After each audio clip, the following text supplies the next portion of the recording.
A AMPA do CEIP Xoán de Requeixo ven de reunirse no día de hoxe co delegado de Educación en Lugo, Ramos Ledo, para falar sobre a polémica do comedor.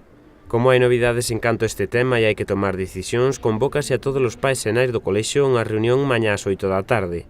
No tema do comedor respecto aos rapaces que quedaban fora, que temos un compromiso por parte do xefe territorial de que probablemente poidan finalmente entrar no comedor, e máis tamén falar do tema dos formularios que enviamos sin cubrir e a ver que determinación tomamos para solucionar este tema.